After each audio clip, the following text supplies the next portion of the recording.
Hi, friends. Today, we're going to talk about perhaps the coolest thing in the entire setting, which is saying a lot considering that in 40k, 90% of things in the setting were made because some guy said, hmm, you know what would be cool?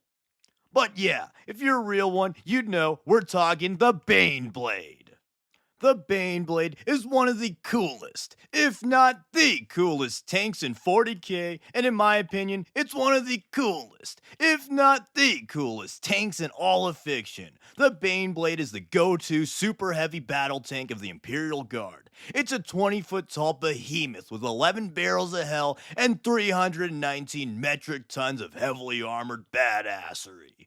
And if you're having trouble visualizing it, here's a size comparison next to the average house that someone my age might buy. And here it is next to a house that actually exists. But, anyways, today I'll basically just glaze one of my favorite units in the setting for like 10 minutes or so. And of course, I'll cover all of the cool variants too. But before that, allow me a moment to talk about today's sponsor. Factor is back again to sponsor the channel. Factor is a fresh, never frozen meal service, and all of their meals are super easy to prepare, only taking 2 minutes, and they're really quite yummy. This time around, I made like a guy who eats a bunch of salmon and got a bunch of salmon.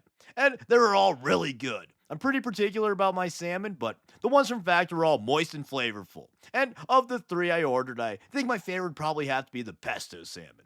Each Factor meal is real food with real ingredients prepared by professional chefs and is dietitian approved. Plus, you get a ton of options with a rotating weekly menu of over 100 options to fit whatever taste or diet plans that you'd like. So, get delicious meals delivered straight to your door and support your wellness journey with Factor. Head to factor75.com or click the link below and use code CrackDuckFB50 to get 50% on your first Factor box plus free breakfast for 1 year. That's code CrackDuckFB50 at factor75.com to get 50% off plus free breakfast for 1 year. And huge thanks to Factor for continually supporting the channel. But anyways, back to the tanks. The Baneblade is one of the oldest tanks used by the Imperium, and unlike avocados, for 40k, old means good. So, the Baneblade is also one of the goodest tanks used by the Imperium. The Baneblade is a fearsome presence on any battlefield, being able to rival Titans. It is a mobile fortress with enough firepower to take on basically any enemy. Its mere presence bolsters the morale of guardsmen in a war zone, and its not so mere guns unbolsters any enemy in said war zone. But despite its effectiveness, the Baneblade is a rare vehicle and is usually only deployed in the most dire war zones since very few regiments have access to a Baneblade, and those who do usually only have one. To have a company of 3 is considered very fortunate. The Baneblade's rarity is largely due to its complexity and the fact that only the most esteemed Forge Worlds even have access to the highly guarded STCs. Which also, funny little fact, thanks to the Baneblade's legendary status and its rarity, there are a lot of counterfeit Baneblades throughout the galaxy. And these counterfeits are presumably made on forgery worlds. But even for legit manufacturers, nearly all are in some way inferior to those made on Mars. Even the ones made on well-known Forge worlds like Ryza are considered second-generation Baneblades and are said to be less sophisticated, less durable, made up of inferior materials, and have a weaker machine spirit. But finally, let's talk about what people came here to hear about, the weapons, baby! The iconic quote is, Ready to unleash 11 barrels of hell. but the Baneblade can actually have up to 18 barrels of hell. 22 if you just want to be flat out silly ridiculous. Although I guess the jury still stands on if a heavy stubber can really be considered a barrel of hell. But anyways, these barrels of hell are in order of how excited I get rolling the dice. The Baneblade Cannon, the Demolisher Cannon, 6 to 10 heavy bolters, 4 las cannons, a coaxial autocannon, and finally, the wee little heavy stubber for when you whiff the main cannon shot count and you really need to finish off a unit so you start praying to the Emperor for a strength 4 no AP miracle. And for cramped spaces, or at least as cramped as you can get without flying Dutch manning it, the Baneblade spawns and bolters can be swapped for heavy flamers. And with all of its guns, the Baneblade is well equipped to take on any foe, and it's a true jack of all trades tank. in the sense that no one in any trade is going to want to compete with Mr. 30-foot cannon. Which, speaking of, the Baneblade cannon shoots giant meter-long rocket-assisted high-explosive anti-tank shells. These shots have tremendous range and destructive capabilities, typically being able to take down enemy tanks in a single shot, and they even fell titans from time to time. At least in lore. On tabletop, you'll usually whiff your attack number roll, miss 2 out of 3 of your shots, and then realize that AP2 just really isn't enough. And to assist with the aiming and kill things not worthy of unleashing the force of God upon, the Baneblade cannon has a coaxial autocannon. Then, if the main gun's just not enough and a big enemy somehow gets close up, the Baneblade also got a demolisher cannon to atomize whatever dumb idiot thought that they could sword fight a Baneblade. Which, yes, the Baneblade's secondary weapon is in fact the same one as one of the most devastating main cannons of the Lehman Russ battle tank. In fact, it's even a little better since its rounds are also rocket assisted like the main gun. Then, to clear out those pesky infantrymen, the Baneblade's hull has a twin heavy bolter and a pencil-mounted heavy stubber. And then, when you really want to kill things, the Baneblade could have 4 sponsons, each fitted with twin heavy bolters and a frickin' las cannon. If you do the math, that means 8 additional heavy bolters and a whole lot of murder laser. These are often operated with the assistance of the Baneblade's powerful machine spirit, but they can also be fully crewed. And yes, rolling potentially 54 attacks, even more with sustained and blast, is better than sex. Not that I know after buying 3 of these things, but one can imagine. And on the other end of the getting shot at game, the Baneblade is also no slouch defensively. This thing is literally a mobile fortress in both firepower and armor. Its hull is made of layers of durasteel, ceramite, plasteel, and adamantine. Hell, the tracks are armored in adamantine. Tau rail cannons and Vanquisher rounds are said to ricochet off the Baneblade's hull, and it can even briefly survive a Titan turbo laser blast. Insane! And all that armor is there to protect the precious nuts inside. The Baneblade is the size of a house, and as such, the interior is basically a little house. Baneblade crews are composed of the most trusted and elite tankers, who could only hit on fucking 4s. These crews semi-permanently live in their tank and have a deep connection with it. So much so that it's rumored that some Baneblade crews have intense agoraphobia and, in some extreme cases, actually went insane because of the lack of Baneblade noises. Within the Baneblade, along with the tankers, there's also a special tech adept assigned to each Baneblade to appease the machine spirit and make reports of the Baneblade status to Mars. And there's even a badass Omnissiah shrine on the back of each Baneblade. And now, let me say some cool tidbits before covering the rest of the variants. First off, thanks to the power of sci-fi space magic, the Baneblade can run on any type of fuel. It's fitted with a large array of sensors, making it a great command vehicle. GW, a great command vehicle. Baneblade Tank Commander. Oh, excuse me, I had a little coughing fit at how stupid the Baneblade rules are right now. But finally, each Baneblade has a cool little record shrine inside of it, and it recounts the tank's history, feats, and victories, and then it reports to Mars.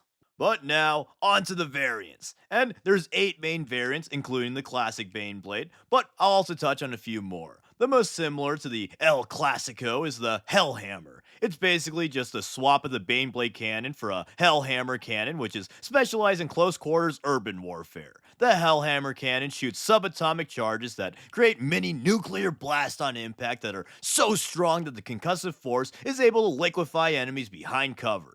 This naturally translates to a cannon that's weaker than an overcharged plasma on tabletop. But then, getting a bit weirder and perhaps just as iconic as the classic, we have the sister tank to the Baneblade, the Shadow Sword, which is honestly one of the most, if not the most, badass tanks in 40k. Designed specifically to hunt titans, this crazy little gal ditches the Demolisher cannon and humongo Baneblade gun for the most humongo of humongo guns, the Volcano Cannon. The Volcano Cannon is the strongest land-based laser weapon the Imperium has access to, and it's been known to one-shot titans. In order to fire the Volcano Cannon, the Shadow Sword has to disconnect its power from all non-essential systems and route them to the gun. As such, each Shadow Sword crew has one specialist with the sole responsibility of monitoring the tank's power. And a voluntary blackout is totally worth it because this gun is absolutely insane. For reference, I know tabletop isn't always representative of lore, but this thing is strength 24 with a flat damage value of 12. That means it wounds Imperial Knights on 2. Badass. And it still has 4 las cannons to really make sure you're dead. Hell, counterfeit shadow swords use turbo lasers in place of the volcano cannon for Emperor's sake. The shitty knockoff uses turbo lasers. But then, based on the shadow sword, we have the Bane Sword Siege Tank. This super heavy specializes in sieges and is used to shatter enemy defensive lines. In place of the volcano cannon, it has a formidable quake cannon. The Quake Cannon is the second most powerful cannon the Baneblade chassis has access to, and is essentially the giant artillery gun put on treads. It fires powerful, high-yield concussive shells that each contain a fragment of Exterminatist worlds in order to draw some of the, quote, earth-shattering power. Badass! And god damn it, if Superman taught me anything, shattered little pieces of destroyed planets are like the strongest thing ever. And the Quake Cannon continues to support that thesis. A single shot can blast through meters of armored walls, if not just outright destroying the building. And then another siege tank is the Storm Sword. This one originated as a field conversion of a Shadow Sword that replaced a broken volcano cannon with a giant siege cannon. The Storm Sword is specialized in city fighting, which, in this case, is incredibly literal since the Storm Sword aims to destroy important buildings. Crew are specially trained to target the ground floor weak points of buildings with the siege cannon in order to collapse them. In addition, the shockwave from the siege cannon is also deadly in quite a large radius. In fact, it's not uncommon for storm swords to shoot at the ground and cause devastating sinkholes, killing their enemies and destroying enemy fortifications. Then, to break away from sieging for a bit, we got the Bane Hammer, which excels in holding defensive positions. It's armed with a tremor cannon, which is kinda like a beefed up Earthshaker round in that it's designed to slow enemy advances. The tremor cannon shoots a shell that burrows underneath targets and then detonates underground, creating a huge, well, tremor.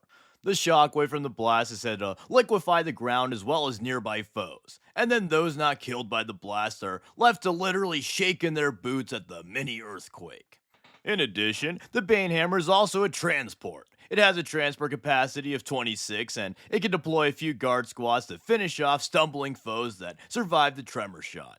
Then, for the other transport Baneblade, we've got the Stormlord. Honestly, one of my favorites simply due to the fact it has a carrying capacity of 40 and has the mega badass Vulcan Mega Bolters. This thing's both the ultimate IFV and ultimate infantry killer. Foregoing the heavy guns of its siblings, the Stormlord is fitted with the aforementioned mega badass Vulcan Mega Bolters, and these are literally just dual Gatling bolters that unleash a storm of heavy bolt rounds. The Stormlord is often deployed alongside Shadow Swords to serve as, and I quote, pest control. Imagine how much of a flex it is to be a guard commander who can dedicate a super heavy battle tank to quote unquote pests. In addition, its large carrying capacity also makes it the perfect companion for a Shadow Sword since it can deploy a mini army to hold points, defend the Shadow Sword, and complete objectives. And finally, it can also redirect some of its powers to make the Mega Bolters shoot at an even more mega rate. But finally, of the main variants, we have the Doom Hammer. And I saved this one for last because Doom Hammer is fun to say. The Doom Hammer originated as a modified Bane Hammer. In a war zone rife with enemy titans, the guard regiments needed shadow swords but couldn't get any, so they had to do what any good commander would do and strapped a giant gun to their giant tank. Although not quite as devastating as a volcano cannon, the Doomhammer Mega Cannon is no slouch. It essentially acts as a ginormous melted cannon and was able to adequately battle titans. And it also turns out that there are some benefits to not having your entire tank dedicated to a single humongo cannon. Although weaker than a volcano cannon, the magma cannon doesn't require literally all of the tank's energy, so it can fire on the go, and it has space to transport some troops. So, whereas the Shadow Sword is more of an ambush predator, the Doomhammer is able to be more aggressive in rolling up to enemy faces and shooting them with thermochemical Sunhammer warheads.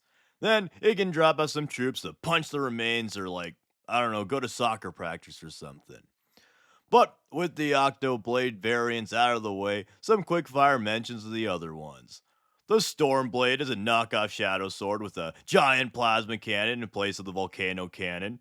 Badass! The Storm Saber is a upscaled Baneblade that acts as a literal mobile fortress with a cannon even bigger than a Volcano Cannon. This thing started as a Storm Sword kit batch with a literal fortress.